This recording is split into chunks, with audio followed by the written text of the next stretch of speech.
Sunil Yapa, his first novel, Your Heart is a Muscle the Size of a Fist. It's a great book. I love this book, and it's set during one day of the 1999 Seattle WTO protest, World Trade Organization protests, and all the characters are going through that day. It's almost like a snapshot, but it's also a real page turner. And this book has won so many awards. I think from 2016's Best by Amazon, Time, Book Riot, and others. And Sunil Yapa has lived in Greece, Guatemala, Chile, Argentina, China, India, London, and Montreal. But he calls Lake Hill home for now. Sunil Yapa.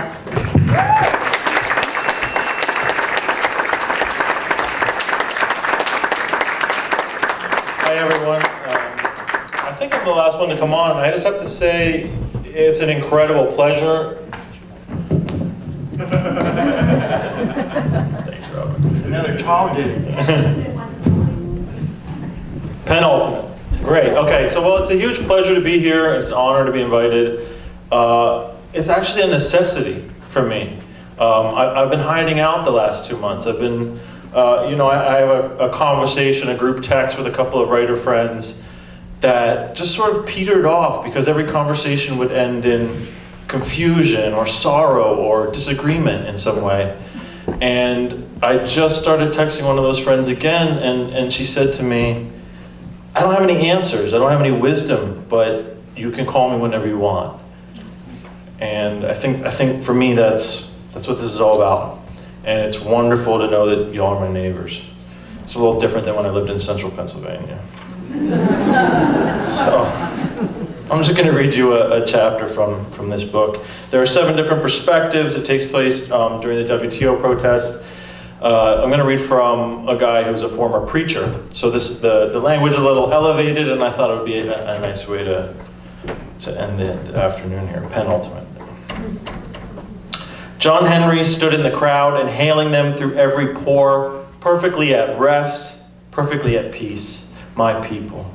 They smelled of onion and cigarette and sex, the human animal musk of 60 beautiful human bodies beneath their beautiful blue tarps, and he raised his arms to the sky and breathed them deep. Around him they marched and they danced, they chanted and they sang. He felt their voices buzzing in his chest, people linking arms with strangers they had never met, hand in hand with people whose homes they had never seen, and he closed his eyes and felt the power of what they were doing coiling around him.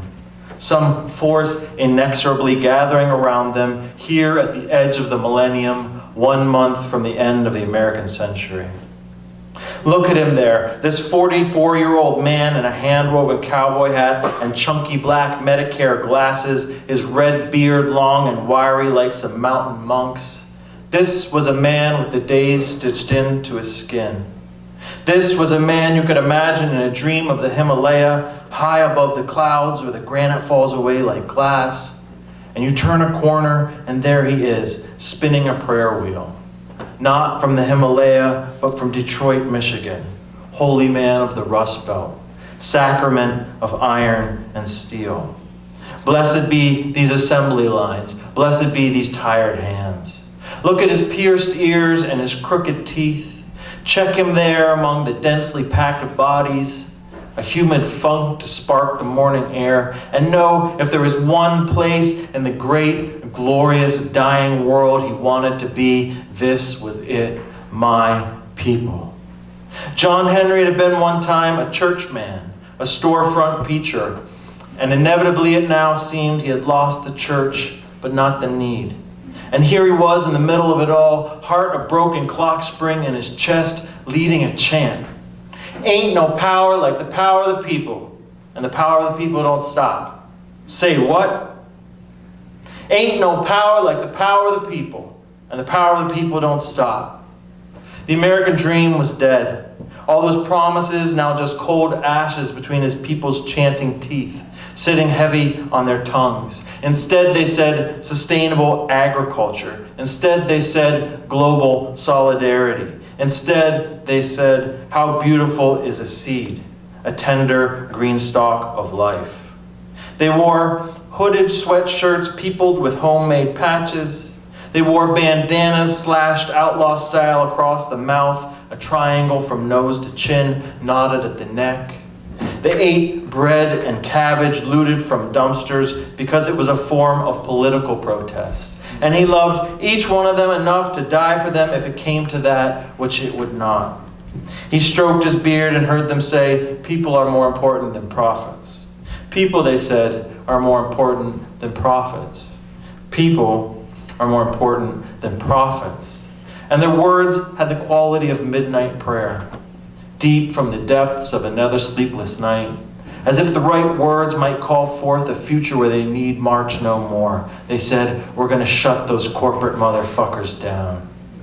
John Henry heard their voices and knew this was no ordinary protest, this congregation in the streets. No, this was the new American religion, this desire which leapt continents, the longing of the heart to embrace a stranger and be unashamed. They said, a global nonviolent revolution. They said, how beautiful and brave when a people rise for what is right. Look with him at these wet American faces, ordinary and beautiful, and tell me you don't feel more than a little bit afraid. They wanted to tear down the borders, to make a leap into a kind of love that would be like living inside a new human skin, wanted to dream themselves into a life they did not yet know. He heard them in the streets saying, another world is possible. And beneath his ribs, broken and healed, and twice broken and healed, and thrice broken and healed, he shuddered and thought, God help us, we are mad with hope. Here we come.